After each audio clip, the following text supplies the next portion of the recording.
এই যে দেখছি আর একখানা চেয়ার। ঘরে আজ এত চেয়ারের আমদানি হলো কোত্থেকে? এই যে ফের আর একটা পিকদারি। ছি, এই হাতটা তো সাবান লাগাতে হলো আবার। ছ্যা! না, এবার এগুতে সত্যি ভয় করছিল।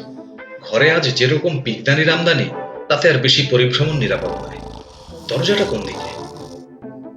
এবার বেরোতে পারলে বাঁচি, আর থার্মোমিটারে কাজ নেই বাবা। উঠতে গিয়ে মাথায় লেগে গেল। আহ! এই কোনখানে এলাম? টেবিলের তলায় নাকি? টেবিলটা তো ছোট এবং গোল বলেই তো জানতাম। এই যে যেখানে যত ঘুরে ফিরে উঠতে যাই মাথায় লাগে।